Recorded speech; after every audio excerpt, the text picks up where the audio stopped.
untuk anak cucunya maupun untuk keluarganya, untuk masa kini dan masa depannya. Kadang simpanan itu berbentuk uang, kadang berupa tanah, lain saat berbentuk pabrik, dan lain sebagainya. Sementara masa depan yang paling pasti adalah akhirat.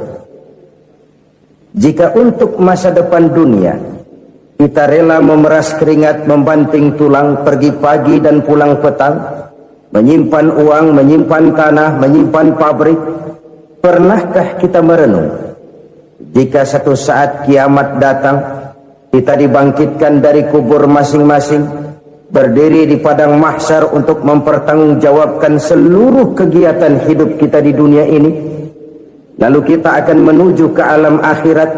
Sudahkah kita mempunyai simpanan untuk akhirat kita? Pada pertemuan kali ini saya ingin menyampaikan sebuah hadis di mana Rasulullah sallallahu alaihi wasallam bersabda, "Arba'un min kanzil jannah." Simpanan sorga ada 4 macam. Yang pertama, ikhfa'us sadaqah, menyembunyikan sedekah. Saudara-saudara kaum muslimin, sebagaimana yang kita maklum bahwa Allah Subhanahu wa taala melebihkan sebagian rezeki dari kita terhadap yang lain. Ada yang kaya, ada yang setengah kaya, ada yang miskin, ada yang setengah miskin, dan selanjutnya. Ada yang gajinya kecil tapi penghasilannya gede. Ada yang penghasilannya gede tapi nggak punya gaji. Ada juga yang memang gajinya gede dan penghasilannya gede. Kelebihan rezeki merupakan sunnatullah dan tidak harus membuat kita merasa lebih dari yang lain. Bahkan sebaliknya, kelebihan itu harus membuat kita ringan tangan untuk menolong mereka yang memang memerlukan pertolongan. Kalau saudara diberikan ilmu, maka pertanyaan akhirat cuma satu: ilmumu kau amalkan untuk apa? Kalau saudara diberikan umur yang panjang, pengadilan akhirat juga bertanya satu: umurmu kau habiskan di mana? Tapi kalau saudara diberikan harta, pengadilan akhirat akan bertanya dua: hartamu kau dapat dari mana? Kau belanjakan kemana? Dari mananya ditanya, dan kemananya juga ditanya. Oleh karena kita akan dimintakan pertanggungan jawab, maka amanah yang bernama harta ini harus kita gunakan dengan sebaik-baiknya.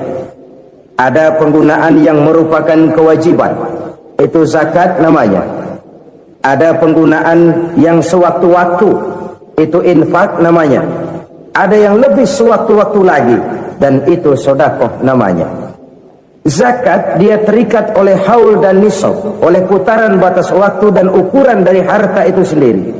Sedangkan infak terikat oleh situasi dan kondisi perekonomian seseorang. Sedangkan sedekah tidak terikat dengan apapun. Dalam kondisi seperti apapun kita bisa melakukan sedekah dengan yang terkecil sekalipun. Sampai-sampai Rasulullah sallallahu alaihi wasallam mengajarkan, la tahqiranna minal ma'rufi syai'an walau an talqa akhaka biwajhin talik. Atau ada hadis, tabassumuka fi wajhi akhika laka shadaqah. Senyumanmu kepada temanmu adalah sedekah. Jadi untuk melakukan sedekah tidak harus dalam berbentuk uang. Dengan ilmu kita bisa sedekah, dengan tenaga kita bisa bersedekah, dengan pikiran kita bisa bersedekah, bahkan senyum kepada teman itu pun sedekah. Jadi kalau sedekah dengan uang memang belum punya uang, nyengir aja banyakin. Itu asal pada tempatnya, jangan lalu ketemu tiang listrik cengengesan. Tentu tidak pada tempatnya dan tidak wajar. Nah, sedekah yang paling dicintai Allah adalah sedekah yang disembunyikan. Artinya jauh dari sifat riya. Dan kadang-kadang ada orang Sedekah itu disebutkan namanya. Apa tidak bagus? Kalau memang niatnya ikhlas, ya bagus-bagus saja. Untuk memberikan sugesti kepada yang lain. Di bulan bin bulan nyumbang sekian, diumumkan. Boleh kalau niatnya untuk memberikan rangsangan kepada yang lain supaya dia menyumbang lebih besar dari orang tadi. Tapi kalau itu mendatangkan ria, maka sedekah yang paling dicintai Allah adalah sedekah yang disembunyikan. Tangan kiri saja tidak tahu apa yang diberikan oleh tangan kanan. Sedekah yang dilakukan dengan ikhlas akan merupakan perbendaharaan surga, tersembunyi dari pandangan orang lain, tidak seorang pun tahu. Karena memang sikap yang baik adalah melupakan kebaikan dan mengingat kesalahan. Itu salah satu ciri orang bahagia. Orang yang selalu mengingat kesalahannya dan berusaha melupakan segala kebaikannya. Kalau dia akan berada kebaikan, dia tidak bisa ikut, dia merasa rugi karena dia merasa belum pernah berbuat baik. Tapi kalau akan melakukan kesalahan baru, dia ingat kesalahan yang sudah-sudah, sehingga terhalang baginya untuk melakukan satu kesalahan baru. Demikianlah saudara-saudara, bahwa Allah melebihkan rizki sebagian kita dari yang lain, agar terjadi tolong-menolong dalam kehidupan ini. Jadi kesenjangan yang nature, kesenjangan yang alami, itu sunnatullah. Ada yang kaya, ada yang miskin, ada yang kelas menengah. Nah, kenapa lalu sekarang kita berusaha mengentaskan kemiskinan? Oleh karena adanya kesenjangan struktural. Kalau yang kaya bisa semakin kaya, kenapa yang miskin tidak bisa naik jadi ikut sedikit kaya? Sebab pada dasarnya Islam adalah agama yang sejak turunnya sudah berupaya memerangi kemiskinan. Bahkan dikatakan kemiskinan itu mendekatkan kepada kekufuran. Orang kalau miskin udah dekat banget sama kafir. Gampang menjadi kafir. Berapa banyak saudara-saudara kita yang oleh karena soal perut, oleh karena soal materi, terpaksa meninggalkan dan menanggalkan akidahnya, menjual petunjuk yang diberikan Allah dengan kesenangan dunia yang cuma sebentar ini. Na'udzubillah, thumma na'udzubillah. Jadi makin kita sembunyikan satu sedekah, semakin banyak perbendaharaan kita di surga. Sedekah yang paling dicintai Allah adalah sedekah yang disembunyikan. Malahan ada seorang sufi, dia punya kebiasaan kalau pergi sholat Jumat dia bawa uang, itu uang dia taruh di bawah tikar masjid. Dia niat sedekah kepada siapa saja yang nemuin itu duit. Maksudnya apa? Supaya yang nemuin nggak tahu siapa yang punya duit. Demikian dia saking ingin menyembunyikan sedekahnya. Karena sifat ria itu bisa memakan amal kita sendiri. Ria itu termasuk menyebut-nyebut kebaikan kita. Orang yang suka nepuk dada, sedikit-sedikit ngitungnya kalau nggak gua. Tuh kalau nggak gua tuh yang belas itu kalau nggak gua. Iya kalau nggak lu kenapa emang? Orang yang suka menepuk jasa, tuh biasanya memang begitu saudara-saudara. Kalau perang lagi berkecamuk, orang nggak sempat ngaku jadi pahlawan. Tapi begitu perang selesai, yang kagak kenal bedil ngaku pahlawan, mas. Itu sesuatu yang biasa. Oleh karenanya, orang-orang yang ikhlas dalam bersedekah, disembunyikannya sedekah itu, Allah cinta betul. Malahan ada hadis memberikan jaminan, inna sedaqatal mar'il muslimi tazidu fil umri wa tadfa'u mitatas su'i. Sesungguhnya sedekahnya seorang mukmin tazidu fil umri, bisa menambah umur panjang, wa tadfa'u mitatas su'i, dan menyelamatkan manusia dari mati secara su'ul khatimah. Jadi siapa yang kepengen panjang umur, banyaklah sedekah. Yang bosan hidup, pelit terus. Sedekah menambah panjang umur dan menyelamatkan manusia dari mati secara su'ul khatimah. Pak, katanya umur itu nggak bisa ditambah, nggak bisa dikurangin. Kapan? Kalau ajal sudah datang. Wa idza jaa ajaluhum la yastakhiruna sa'atan wa la yastakdimun. Kalau ajal datang tidak bisa dimajukan, tidak bisa dimundurkan. Itu kalau ajal sudah datang. Tidak bisa lagi umur ditambah dikurangi, sudah datang. Tapi kalau belum datang, itu kan haknya Allah. Mau ditambah, mau dikurangi, hak prerogatif Allah. Sebagai pencipta manusia, Allah maha kuasa dan maha mampu. Sedekah ini menambah panjang umur dan menyelamatkan manusia dari mati secara su'ul khatimah. Orang mati kan sama ya, kondisinya mati, nggak nafas. Tapi hakikat mati kan lain-lain. Ada yang mati itu husnul khatimah, baik akhirnya. Misalnya lagi ngaji mati, lagi sholat mati, lagi sedekah mati. Ini yang dinamakan dengan husnul khatimah, baik di akhirnya. Sebaliknya ada yang su'ul khatimah, jelek di akhirnya. Ini yang jadi catatan akhir. Lagi nyekek botol, mampus. Lagi banting kartu, modar. Su'ul khatimah, jelek pada akhirnya. Sedekah menyelamatkan manusia dari mati secara su'ul khatimah. Dan kita semua kepengen mendapat husnul khatimah, jauh dari su'ul khatimah. Oleh sebab itu yang bisa menyelamatkan kita dari penyakit itu antara lain adalah sedekah yang disembunyikan, yang dikerjakan dengan ikhlas karena Allah. Tidak karena kepengen dipuji orang, tidak karena ingin dikatakan orang pemurah, sebab orang dermawan itu orang yang memberi tanpa harus diminta. Kalau masih harus diminta, ya belum dermawan namanya, masih harus diminta. Kalau nggak diminta ya tulus, lolos, polos. Saudara-saudara kaum muslimin rahimakumullah, harta adalah amanat dan akan kita pertanggungjawabkan. Allah melebihkan rizki sebagian kita dari yang lain agar kita saling tolong menolong, bantu membantu.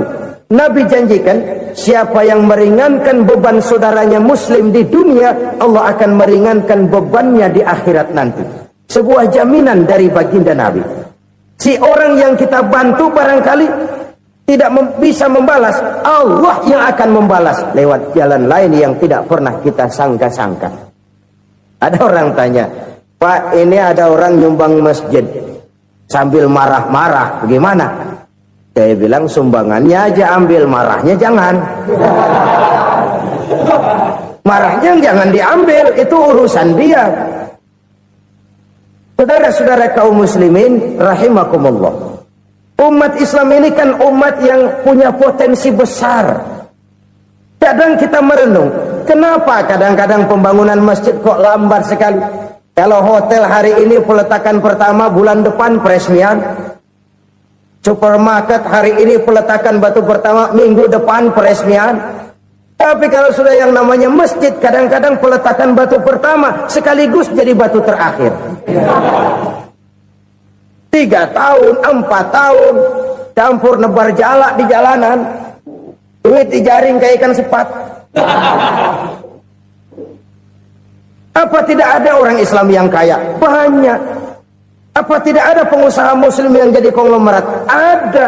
Lalu yang belum banyak itu yang komit terhadap nilai-nilai agamanya. Akhirnya kita jatuh jadi umat yang lemah. Belum ada pengusaha konglomerat muslim buka pabrik supermi cap beduk misalnya umpamanya atau pabrik kecap cap sorban supaya identitas keislamannya sedikit kelihatan. Kita jatuh jadi umat yang lemah karena potensi tidak terinventarisir dengan baik. Kita ini ibarat kompor yang cuma matengin nasi orang lain. Potensi kita dimanfaatkan oleh orang lain. Ukhuwah Islamiyah kita baru terbatas kepada silaturahmi. Ukhuwah di bidang ekonomi kita lemah, ukhuwah di bidang kebudayaan kita lemah, apalagi ukhuwah di bidang politik kita lebih rapuh lagi.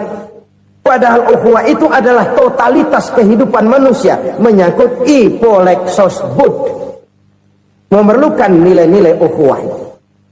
Jadi oleh karena itu mari kita menyadari, di dalam harta kita, walaupun kita yang cari, pergi pagi, pulang sore, peras keringat, banting tulang, di sana ada harta anak yatim, di sana ada hak masjid, di sana ada hak pesantren, Di sana ada hak jihad. Berbahagialah seseorang apabila dia oleh Allah dijadikan keran. Keran itu menyimpan air, tapi tidak untuk dirinya, tapi disalurkannya kepada mereka yang memang memerlukannya. Saudara-saudara kaum muslimin rahimakumullah, ini yang pertama. Jadi perbendaharaan surga adalah menyembunyikan sedekah. Orang lain nggak tahu, kita pun nggak pernah ngitung-ngitung. Kita anggap lewat begitu saja, padahal itu deposit akhirat. Satu. Yang kedua, perbendaharaan surga itu apa? Wa kitmanul musibah, menyembunyikan kesulitan. Kadang orang takut menghadapi kesulitan, tapi makin kita merenung, hidup ini kan sebenarnya urusan. Takut sama urusan, ya jangan hidup. Tandanya orang hidup itu kalau punya urusan. Urusan melupakan problem. Problem sering menimbulkan kesulitan. Kesulitan bukan untuk ditakuti, tapi untuk diatasi dan dicarikan jalan keluarnya. Siapa sih orangnya yang nggak pernah sulit-sulit? Makin tinggi status sosialnya, makin gede urusannya. Makin tinggi kualitas imannya, makin berat tingkat kesulitannya. Cuma memang yang namanya enak itu seperti pelangi. Biang lala itu nggak pernah di atas kepala kita, di atas kepala orang melulu. Lo sih enak lo, kata kita. Dia juga bilang yang enak kan lo. Pelangi itu nggak pernah di atas kepala kita. Kata tukang beca, aduh enak ya naik Mercy. Kata tukang beca, apa yang di dalam mobil Mercy? Aduh enak bener tukang beca, di jok ngeringkuk ngorok pulas bener. Saya kamar pakai AC, sejuk, tempat tidur sutra, empuk, alga, spring bed, gula kulik, nggak bisa pulas kalau belum minum Valium, belum tidur. Enak bener tukang beca, di jok ngorok nggak tahu wetan kulon. Si tukang beca bilang yang di Mercy enak, yang di Mercy bilang tukang beca enak. Inilah enak, nggak pernah di atas kepala kita, di atas kepala orang lain melulu enak itu. Nah, saudara-saudara, yang merupakan perbendaharaan surga itu orang yang bisa menyembunyikan kesulitan, baik pribadi ataupun rumah tangga. Nih terutama rumah tangga yang jadi soalnya. Kadang-kadang kita ini kalau senang, sebaliknya kalau senang kita diam, kalem aja, cuek. Banyak banget duit kita bawaan, diam aja udah. Malah ketemu orang takut. Tapi begitu susah, sekampung tahu. Padahal Nabi mengajarkan perbendaharaan surga itu menyembunyikan musibah, menyembunyikan kesulitan. Kalau enak, cerita sama orang-orang. Kalau nggak enak, rasain sendiri, tekan sendiri, atasin sendiri. Kita kan sebaliknya. Tenang kita diam, asal lagi susah, paling tidak kita nyari teman buat cerita kesusahan. Siapa orangnya yang nggak pernah susah? Cuma soalnya bagaimana kita mengatasi kesusahan itu sendiri. Begitu juga misalnya kalau orang sudah berumah tangga, itu orang tuanya harus menjadi tempat dia cerita yang enak-enak saja. Yang nggak enak rasain berdua, selesaikan berdua, atasin berdua. Jangan dibalik. Asal senang diam, giliran susah saja. Maknya laporan. Terbalik. Bisa menjaga security informasi. Maka nama bayam keluar diam, malah sulitan. Enak amat lo makan daging ayam. Security informasi. Saudara-saudara kaum muslimin rahimakumullah, ujian yang terberat itu yang pernah diberikan kepada para nabi, para rasul, para aulia, para ulama. Makin tinggi keimanan, makin berat bentuk kesulitan. Ayo saya kemukakan satu contoh saja. Ada seorang nabi yang kaya, nabi kaya, namanya Nabi Ayub. Iblis kalau orang begini kan keki, ibadahnya rajin, kaya. Nih yang kayak begini susah digodain. Kalau ibadahnya rajin, miskin, enggali bisa disogok. Sini imannya mantap, ibadahnya rajin, kaya, nabi lagi. Oh, tapi namanya iblis nggak kurang akal. Laporan, Tuhan, Kenapa Les? Ya ini bahasa saya, bahasa Qurannya sih nggak gitu. Itu hambamu yang namanya Ayub, dia rajin ibadah cuma karena dikasih kaya aja. Coba kasih miskin dia, berhenti dia sembahyang. Ah, kamu bisa aja. Saya tahu Ayub itu hambaku yang ikhlas. Saya buktiin Tuhan, silahkan. Dibuktiin lah, iblis turun ke alam ini.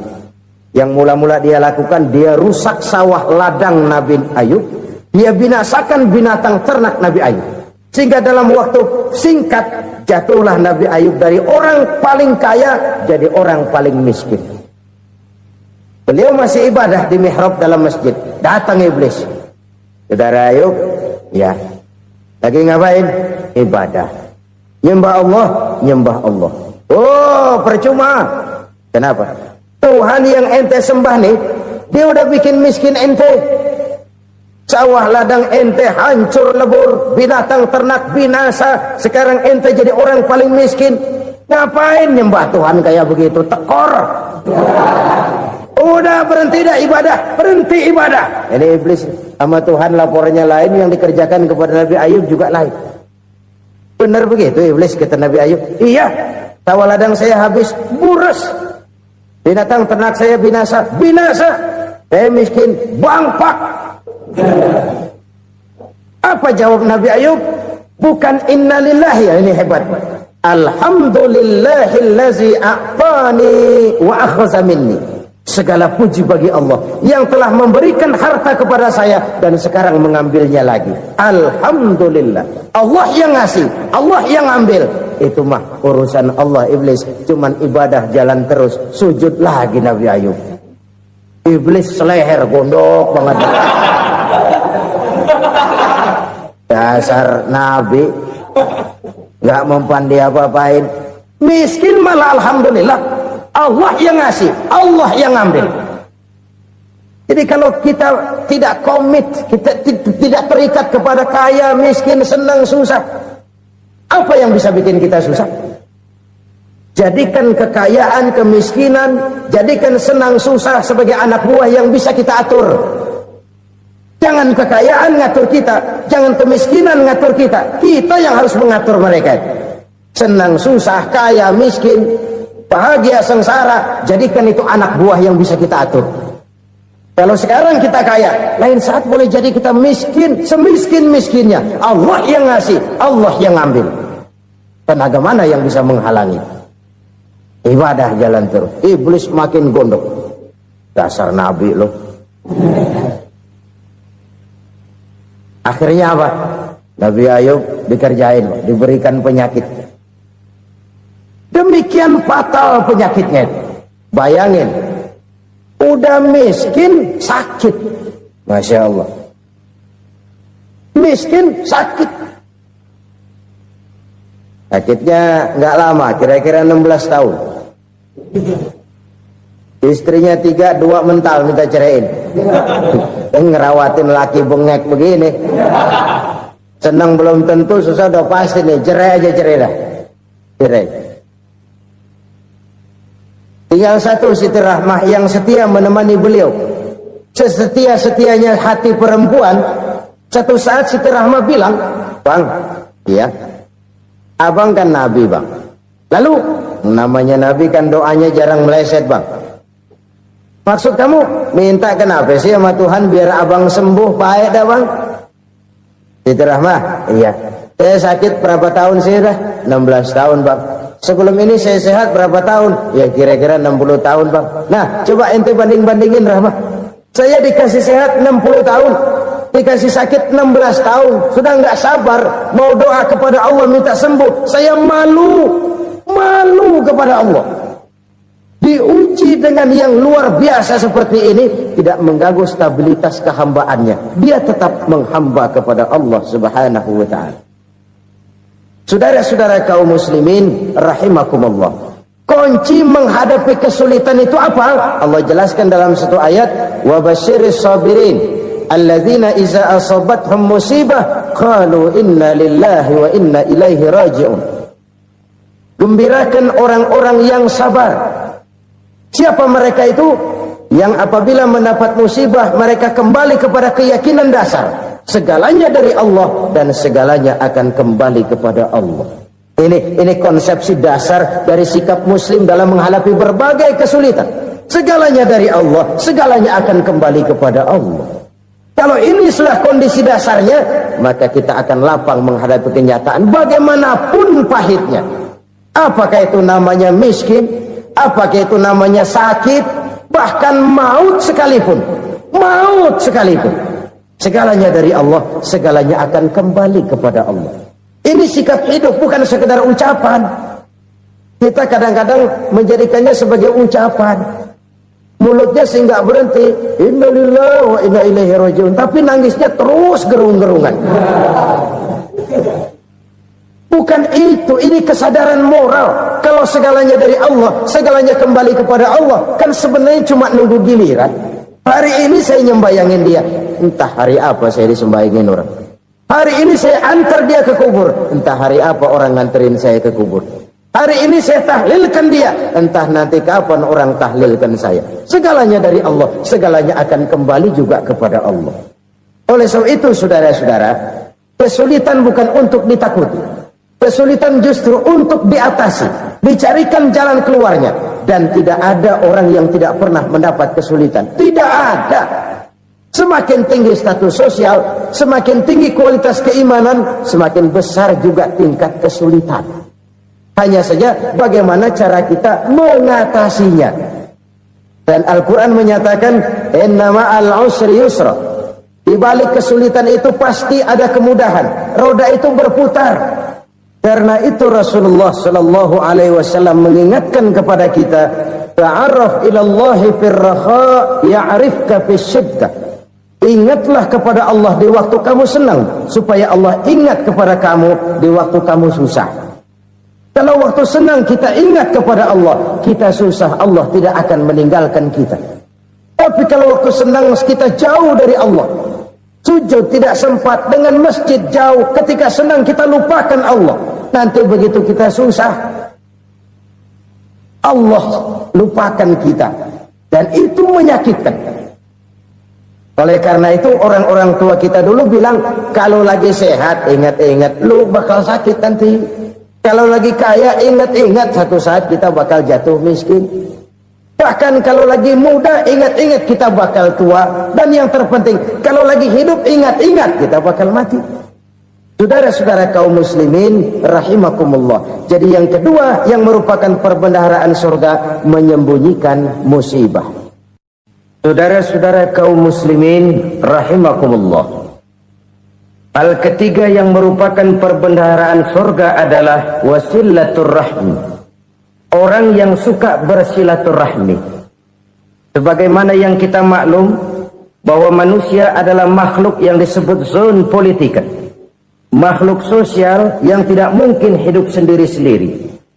Betapa dan siapapun kita memerlukan orang lain. Bodoh betul manusia kalau tinggal di tengah masyarakat tapi tidak mau bermasyarakat. Merasa hebat sendiri, pinter sendiri, gagah sendiri, kaya sendiri. Mungkin kalau mati juga ngubur sendiri.